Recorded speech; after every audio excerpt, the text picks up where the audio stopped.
This is a New Tech production. This is a New Tech production. This is a New Tech production.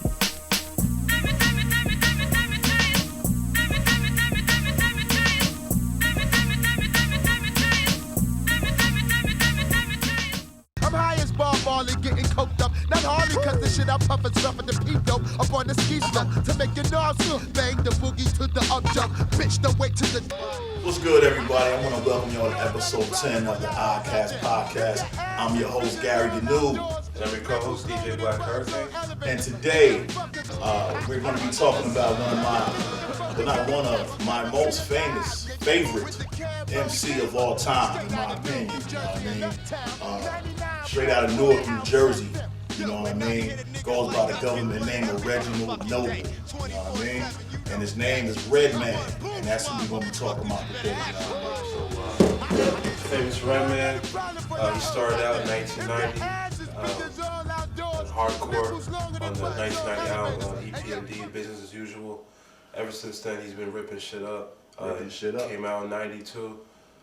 Since he's from New Jersey, I'm from New Jersey too. So we kind of hold REDMAN as like the top MC of New Jersey. Yeah. So he's like the number one.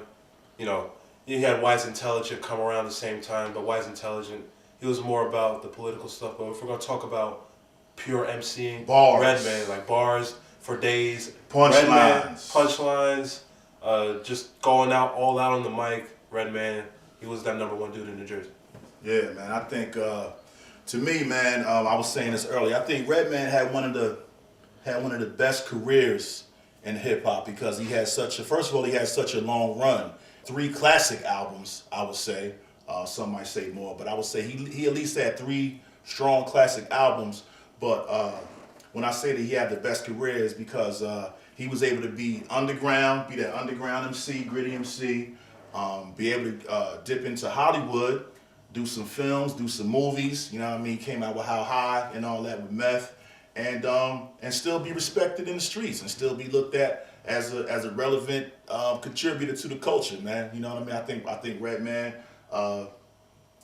you know, he never lost a step. Like he always stayed true to himself. You know what I mean? And he's famous.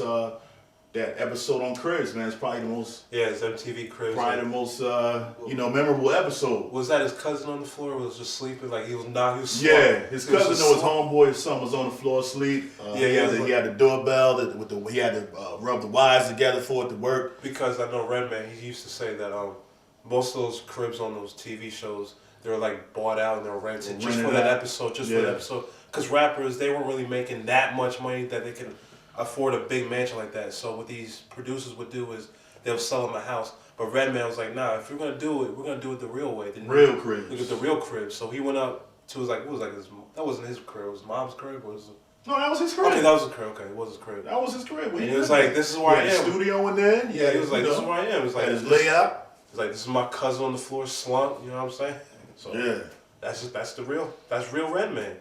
Yeah, man. So, you know, like I said, REDMAN is he is the most favorite MC, man, on my list, man. On my top 5, he's like number 1, man. Like I said, for his bars, his delivery, his punchline, his music selection, you know.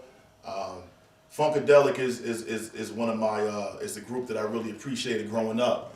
And you know, I believe they're from Newark as well. They're from Jersey as well, man. Funkadelic, George Clinton. You know what I'm saying? I'm pretty sure they're from the South. Pretty sure. They're Funkadelic? Yeah. Funkadelic, they're from like the South, North. They're from all over. No, they're from Jersey. George Clinton from Jersey though. But they got their start in Detroit. So I don't know. We got to research that, but I think I know. They got the start in Detroit. George Clinton is from Newark, New Jersey, man. But the fact that he was using Parliament samples, you know what I mean? That was something that the West Coast was doing, and for REDMAN and also for EP10 as well, for them to use that, for that to be like the backdrop of their sound, you know what I mean? Funk samples. That was something that was always dear to me because that was, as I said, growing up, you know, Parliament, Funkadelic, and Roger Troutman and Gap Band and all those guys were like, because that was a West Coast thing to sample a lot of those funk stuff. But, you know, EP10, they were doing it first, so if we just may derive off this for a little second. So a lot of people like to associate funk samples with the West, but if we take a closer look, EPMD was sampling Funkadelic stuff and Roger Troutman and Zapp in 1988 on their first album, Strictly Business. Like, look at the song "It's My Thing." Like, you had the more bounce to the ounce sample on it. Like, that was in '88. Dr. Dre wasn't doing that on Straight Outta Compton. Like, he wasn't really sampling Funkadelic like those, the Funkadelic and the Zapp beat, the more bounce to the ounce, which was very popular in the West Coast. But EPMD took that first. So, and then Redman built off of that with his first album, 1992, What the Album, which we'll get into soon. Right, man. So, to me, also, Redman always had the best features. Anything that Redman was featured on, man, he always slaughtered it. He killed it. You know what I mean? His artwork, his videos were always funny, always groundbreaking. You know what I mean? So, yeah, man. So we just gonna go into talking about Redman's albums and just giving him his flowers while he's still here, man. You know what I mean? So we gonna take a break. RCast Podcast. We'll be back, y'all. Stay tuned. What up, y'all? RCast Podcast. Your boy Gary Gnu here. And DJ Black Hurricane. So there's a Darkside. Yep. 1994. 94. This came out November 22nd. We're just gonna roll through. That's how Redman would want. Yeah, that's some Darkside. That's some Darkside shit right Word. there. That's some creepy shit. Okay. Came out November 22nd, 1994. I know that because it's my favorite Redman album. I can talk about this all day. The album cover actually takes after the Funkadelic album, Maggot Brain, that came out in 1971. So what Redman did, he did a reiteration of that with his own afro and screaming, because on the Funkadelic album cover, there was a woman with an afro. Yeah, she was screaming her head off. So Redman was doing the same. She was paying homage to that album from Funkadelic. And you can tell because this album is just as dirty as Maggot Brain. Because Maggot Brain is a very dirty Funkadelic album. And with this album, you can just tell by the title, like there's a dark side. It's gonna be some dark shit on here. So this is like Redman's darkest album. This is It's also his least favorite. You know? It's also his least. If you hear him talk about it, we'll get into that later. You know what I mean?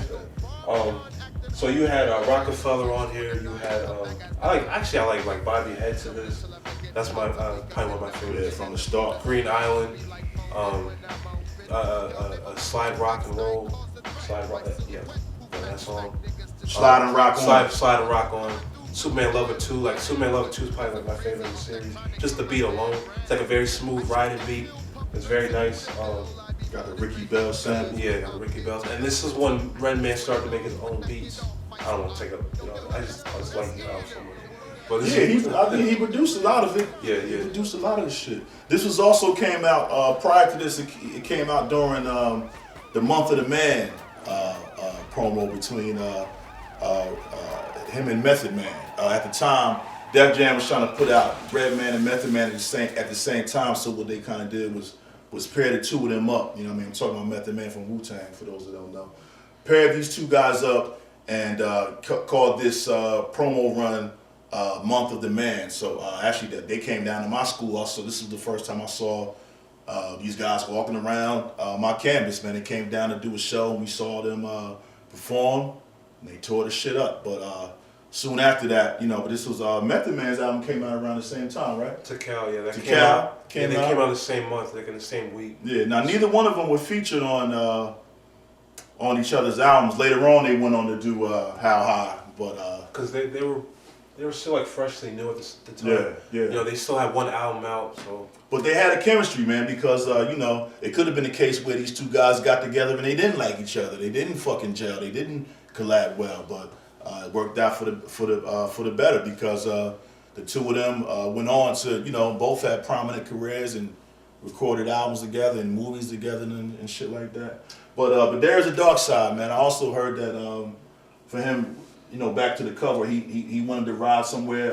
He wanted to ride to a field where it was electrical towers and shit, and he wanted that in the background. So they dug him out, dug a hole for him, and and he was buried alive in this pit right here. But Rockefeller, like you said, was a single on here. Can't Wait. Yeah, Can't Wait, and I think that's the most popular song off here. The song, but the thing with that song is the "Can't Wait."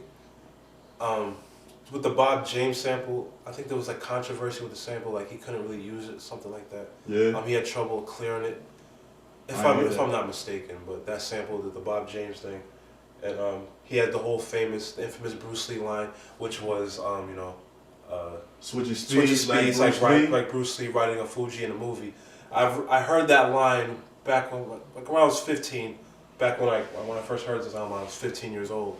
I didn't really know what it meant, but after some research, he actually tells you to do some research on the line because he expected you not to really get it on first listen. So he wants you to go research the line. REDMAN did funny stuff like that. He would always add something to the raps to make it more interesting. He would make a joke.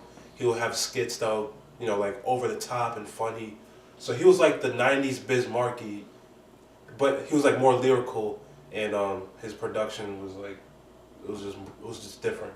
But I think he was like a 90s Biz Markie. Like he was a serious dude, but he was also funny too. Like he could get down on the mic, but he's like hilarious at the same time. My favorite bar on "Can't Wait" is when Red says, "The Funkadelic been rocking mics since the 4th grade. I terminate like X and I terminate like Schwarzenegger." Like REDMAN to me was like the master word bender, or like he was like the master of like making it fit, making words fit, twisting and bending words to make them rhyme. Some people might call that cheating, but lyrically, I think that it takes a genius to pull that off and actually make it work and make it sound good, make it sound funky. Not everybody can pull that off, man. So and you can actually I think Eminem quotes REDMAN as one of his favorite rappers, and you can tell because Eminem, he's all about the lyrical miracle stuff. But REDMAN, that was a whole 90s. Like everybody was already doing that stuff. But REDMAN, I think in the East Coast, to a degree, REDMAN, he had the most exposure. He was doing that lyrical miracle stuff. Yeah, he embodied. Yeah, he was like his the bars, total MC, man. Yeah, his flow, the way his cadence was, his delivery, his voice. Yeah, his rhyme schemes, like they were just on point. He could tell stories. Yeah, tell stories, but he was mostly a lyrical rapper for the most part. Yeah. And now, like the biggest thing with his second album, There's a Darkside. During this time, like he was going through a lot of stuff. I don't know what it was, but he was like doing experimenting with some crazy drugs. Yeah, he said he was fucking with acid and shit like that.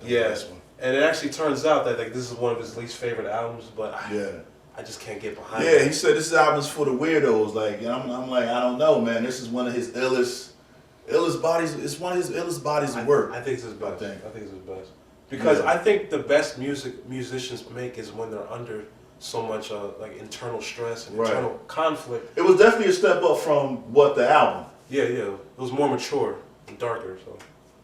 Yeah. But definitely, I mean, I go back and play this today. It's a timeless album. Most of his music is timeless, at least the first 3 albums. You know what I mean? Oh yeah. Basically, the song Basically. That's yes. That beat is so dark. Oh, I'm more nice than a Little Red Riding Hood, grandmama, a couple of them gone just sipping on that cherry Bianca. You know what I'm saying? Yo. Yeah, he was murdering that. That's like the beat, the whole. Yeah. And Journey Through the Dark Side. Oh yeah. I traveled the Milky Ways and the stars of the gods that return 6 billion feet beneath the stars. My lyrical format sounds off like a Come on, man. REDMAN, the Funkadelic. This is also when he changed his name to Funk Dr. Spot. Hey, REDMAN, if you're watching this, you got fans on this album. Like, we love this album. Word. I don't know why you don't fuck with. Like, this is your best shit, in my opinion. Like, yeah. Hopefully one day you'll perform songs off this live, but... Yeah, every artist has their shit. Every artist got their favorite albums. I think he would probably say Muddy Waters is his. You know what I mean? But, all right, well, we're going to talk about Muddy Waters next. Stay tuned. Peace. Funkadelic, right? Or Funkarama. Not Funkarama, that too.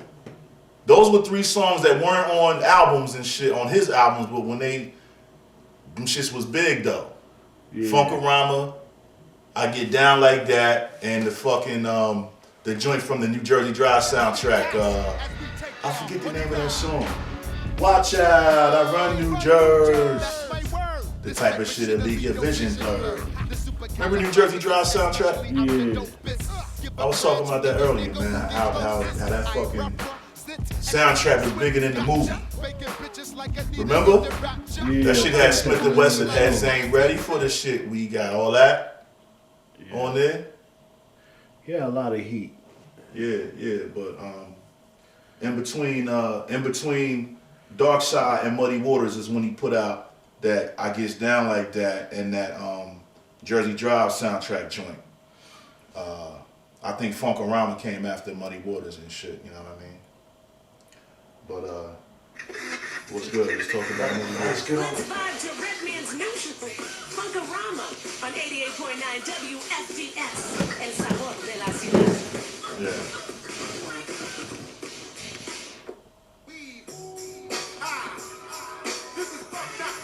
This, Yeah. I think he had a remix to this too, or this might be the remix. But I was saying that song that's before, that's after Muddy Waters.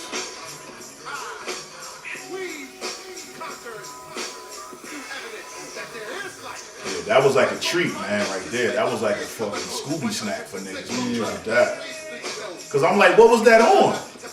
Was it the B-side or some shit? Yeah, some soundtrack or B-side.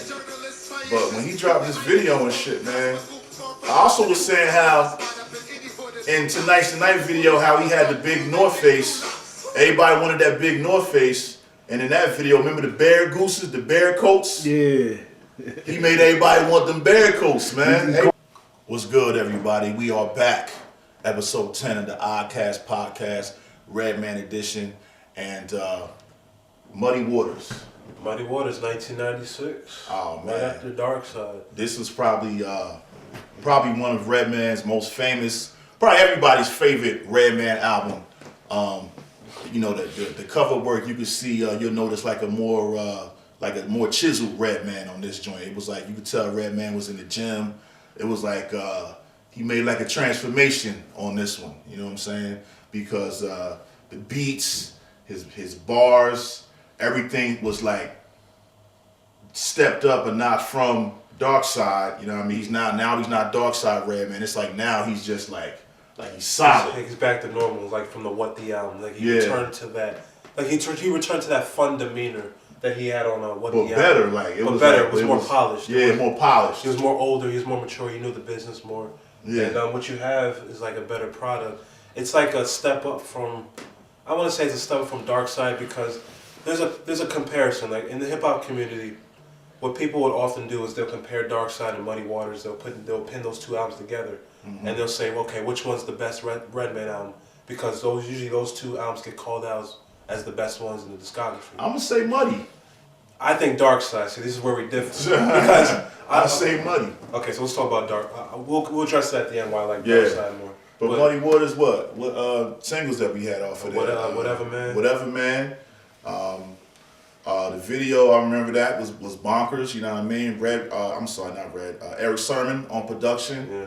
On this one, he smoked with a lot of college students. Most of them wasn't graduating and they knew it. Nope. You know what I mean? That was my favorite line on that one because I was in college at the time and I wasn't graduating and I knew it. So, yeah. What else was on Muddy Waters and shit? Rock the Spot. Yeah, Superman Lover 3.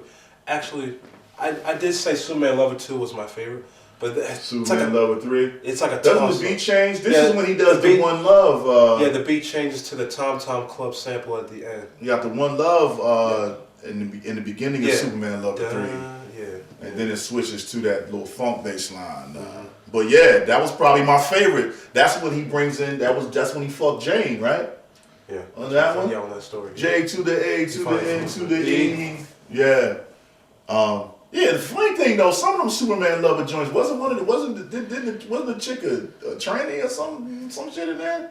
Wasn't that in the second one? That was part 2. That was in the second one. He said that the chick had and I felt the Bozak.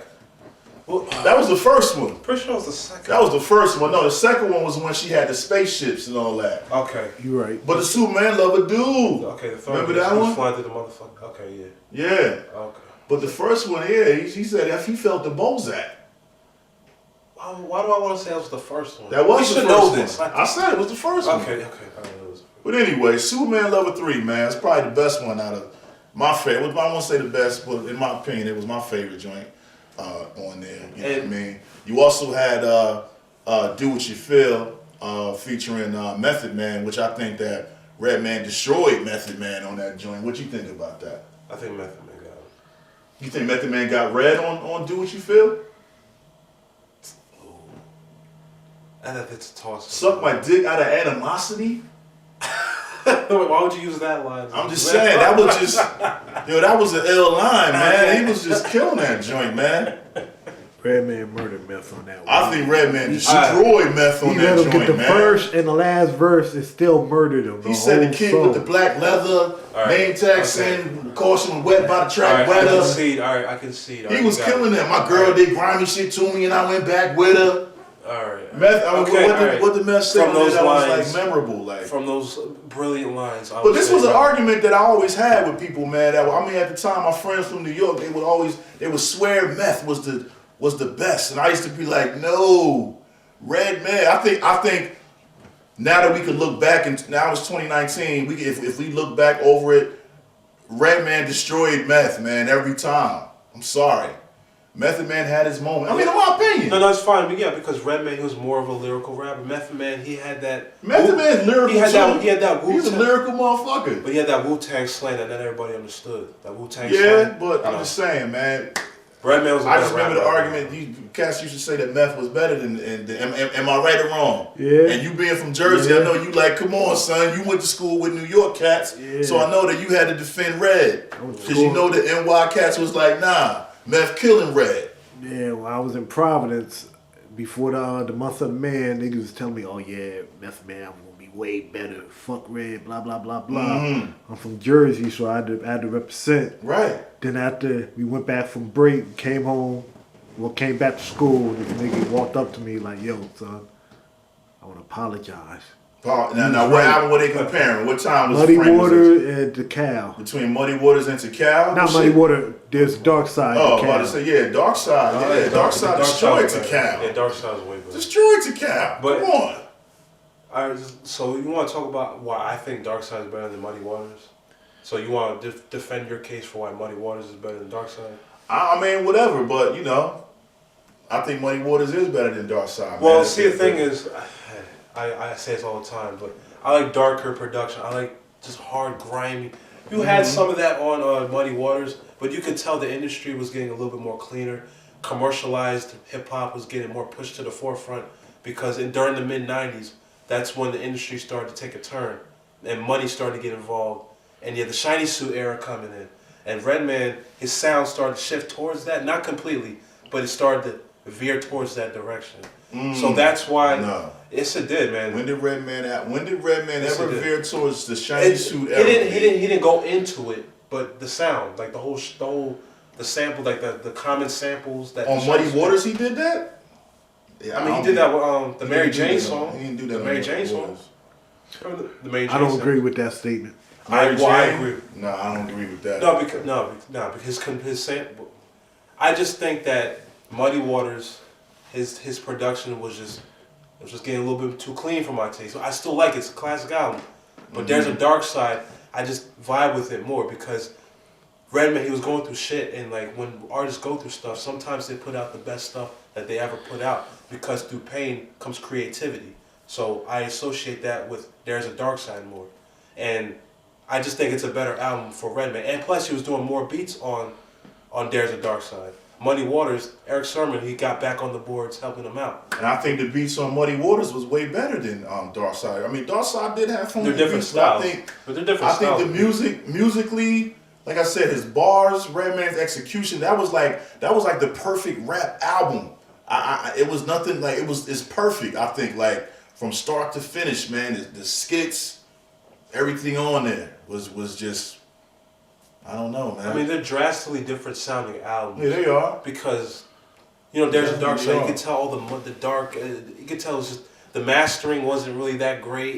It sounded muddled, but that was the whole point behind the album. Like you just look at There's a Dark Side. It's not supposed to sound nice. Muddy Waters is like very polished, very professional sounding, very studio quality, and there's a lot of people like that stuff, and that was the mid-90s sound. And I know Muddy Waters definitely sold more. Not that matters, but Muddy Waters, that was big for Redman because they said that that's the album that saved Def Jam. Muddy Waters, you know what I mean? They said Muddy Waters saved Def Jam. So, I mean, it was a big album. So that was huge. That was definitely. You know what I mean? Wasn't that his biggest song, or was it what the album? Muddy Waters. No, I mean not no. What's the joint? Doc's the Name 2000 went platinum. That was his platinum album. Right. You know what I mean? Muddy Waters almost went platinum. I think I think it's probably now, but at the time I think it was gold. It was gold, and gold was like platinum in '96. You know what I'm saying? Yeah, that was good enough for Redman. Yeah, that was like and for Redman, and like I said, each album he got better and better. It's like he elevated. Like he watched his growth. That's why I say, you know, Redman's like my favorite cat. You know what I mean? Because we've seen his growth from start to finish. And, you know, also with him representing the hometown. You know what I mean? It's just, not that I'm from Newark, but he just representing Jersey. We all know he represented Newark, New Jersey, but when you say Jersey, that's representing the whole state. You know what I mean? And we got other people, like you said, that are from Jersey. Wise but Artifacts. you know, Latifah. Oh, the Artifacts. You know, Artifacts. That was part of his. That's Redman's part of his branch. That's part of his family tree. Mm-hmm. You know what I mean? Shout out to Tame One and Elder Sensei.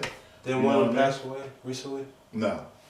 The DJ. Yeah, he just passed away recently. Their DJ passed away. Yeah. Tame One and the Sensei are still living. Yeah. You know what I mean? But Muddy Waters. Muddy Waters, classic album. But I think that's where his classic albums tend to stop. Like his first 3 albums. After that, Doc's the Name. It's a good album, but I don't think it's on the level of Muddy Waters, Darkside, and What the Album. Yeah. But we'll go into it next. So Yeah. Stay tuned. We'll be back.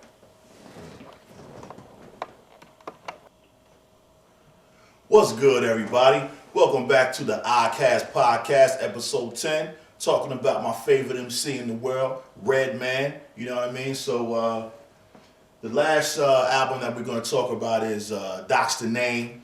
Doc's the Name 2000, even though it came out in 98. 98.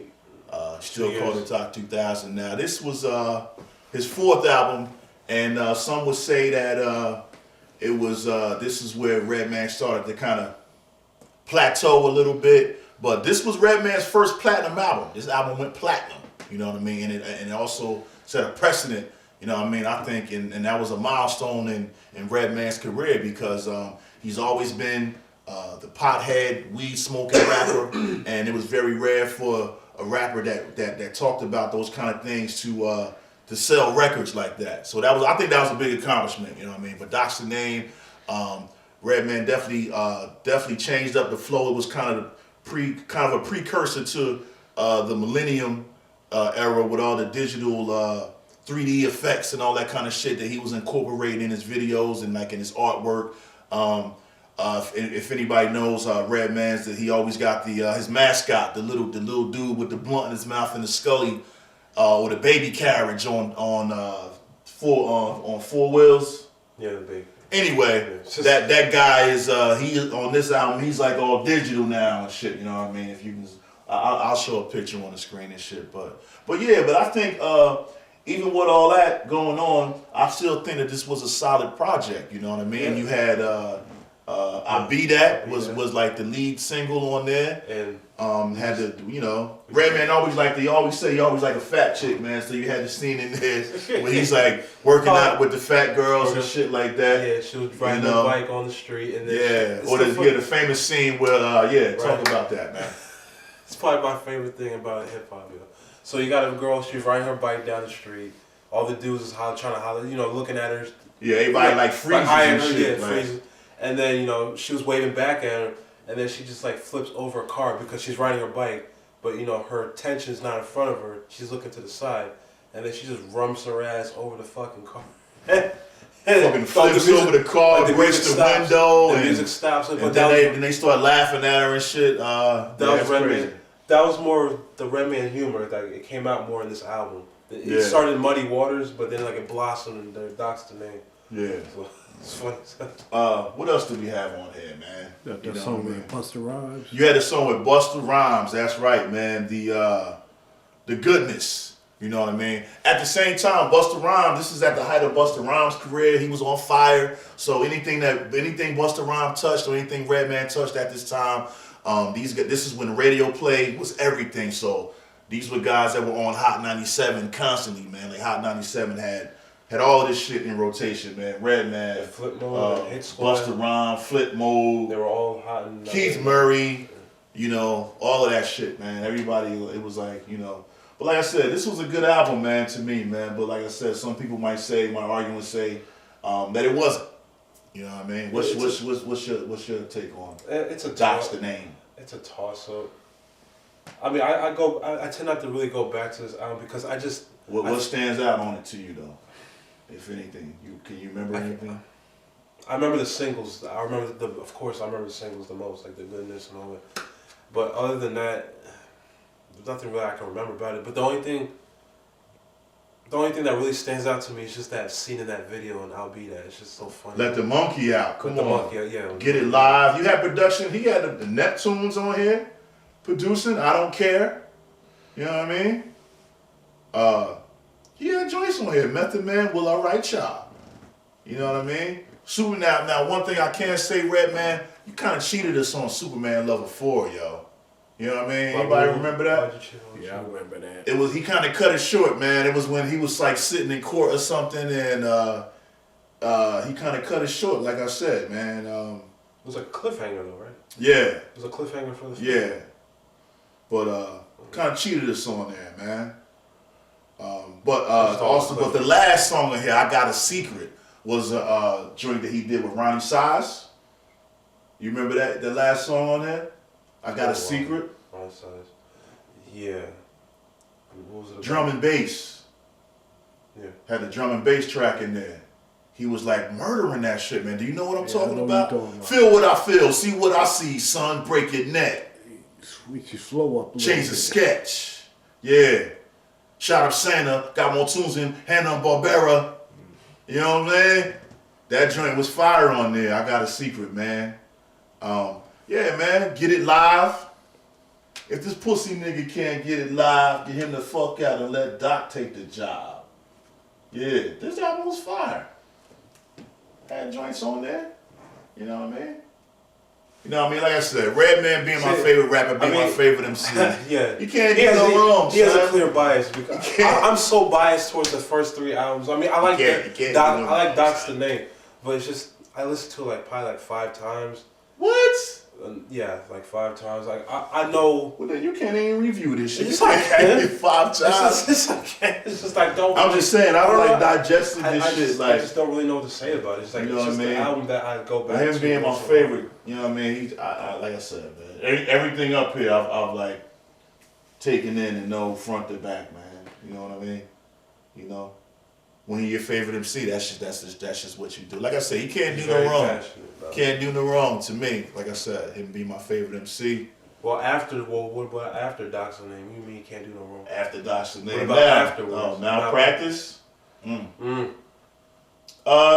Still not as good as his previous works, but every artist has a time where he kind of, you know, he don't come how he used to. He don't roll how he used to roll. Usually around the 5th album, usually artists tend to taper. But he definitely didn't have sophomore jinx. No, he don't. Definitely. You know what I mean? Well, he thinks so. Like he had a good run though. Redman had a good run. Like I'm saying, there's not many artists that could put out as many projects as he did and have as many bangers as he did, man. And like I said, feature wise, he was killing features at this time. He was doing R&B features. Didn't he have a song with Total or SWV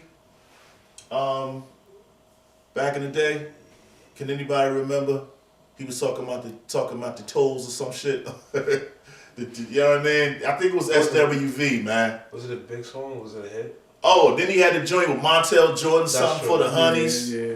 You know what I mean? I dropped a bomb from Pacific to Pacific when I'm sipping on Dom Perignon and getting splifted. Come on, man. And then he did How High with Method Man. That's probably his biggest movie venture. He did movies. Yeah, How High.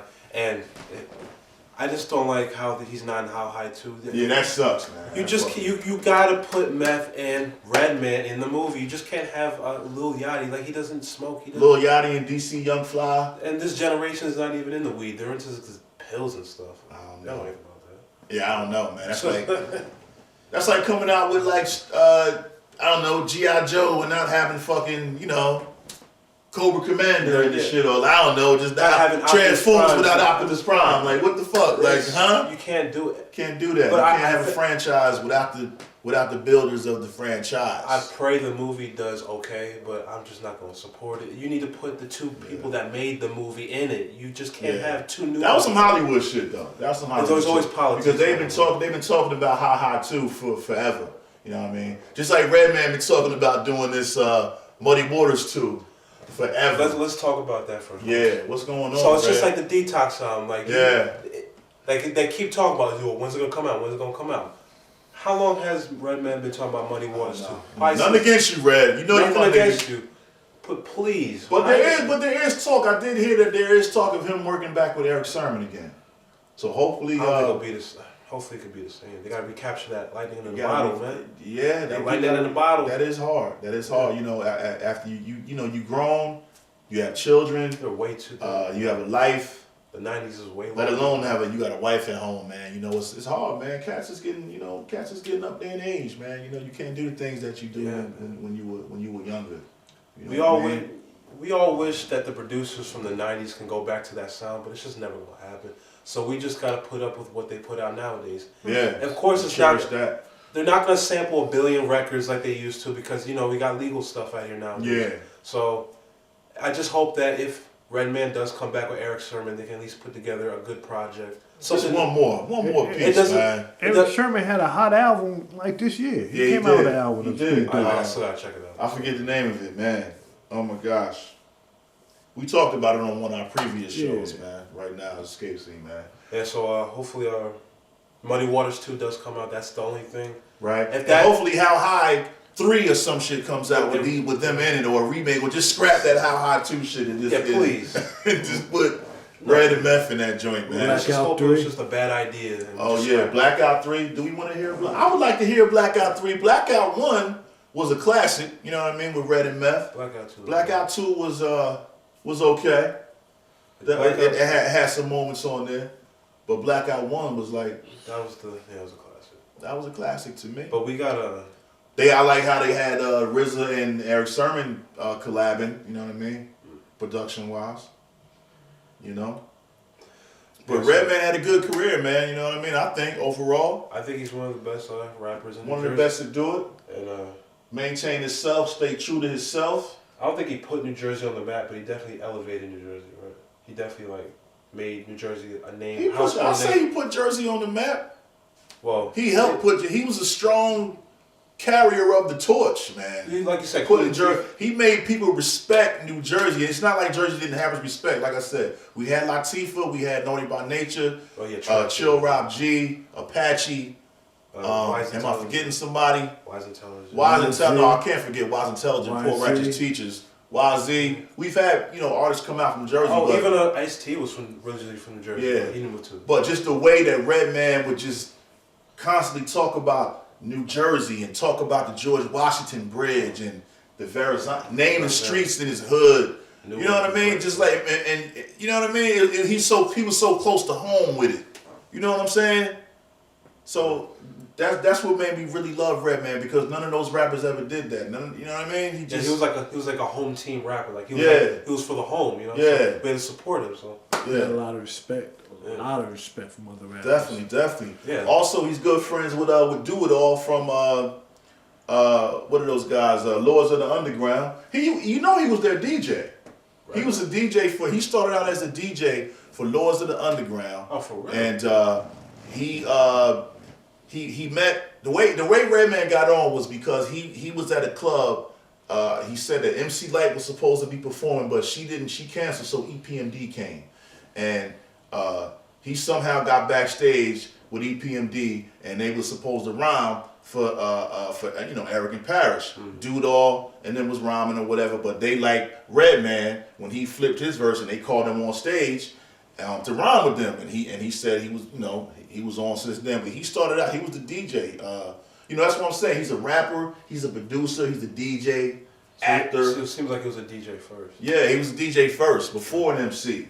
And that's even iller, like, wow. Yeah. You know what I mean? I mean, if you could DJ, you could basically rap, because I think I've gone through that thing myself, because it's all about rhythm. If you know how to scratch on rhythm, you can rap on rhythm. So. And the DJ is like the master of the rhythm. You control the everything. rhythm with your hands. Yeah. You know what I'm saying? Yeah. So you need for him to do that and then be able to get on the mic and do the same thing is like they go hand in hand, man. But like his technique and his skill level just was, he brought something to the game that was just genuine and that was his own.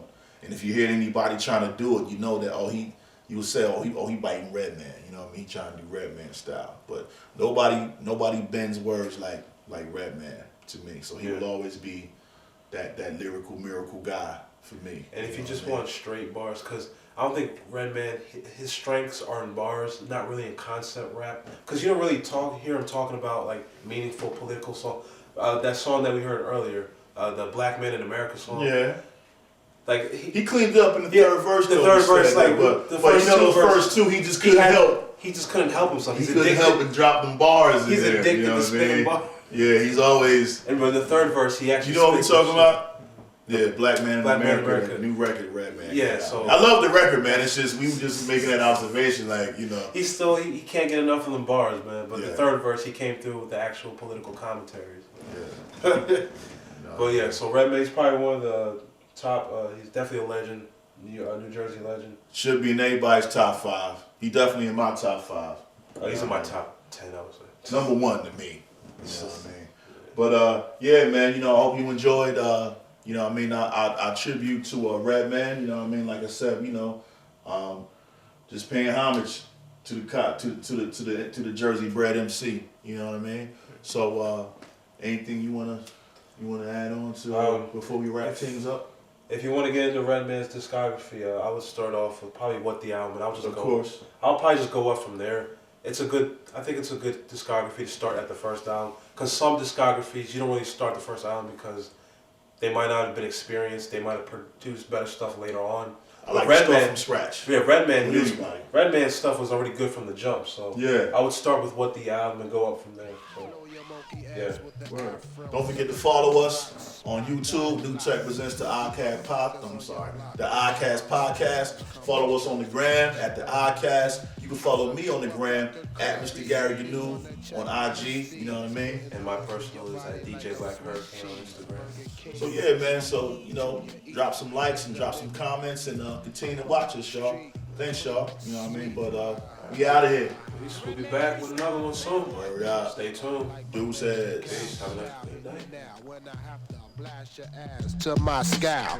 Who's that funk doc spot? Got shit locked proper. It's the nigga pulling bigger triggers than your other brother. Fuck your mother. My nigga E doubles in this motherfucker. My nigga Keith in this motherfucker. You bugging out.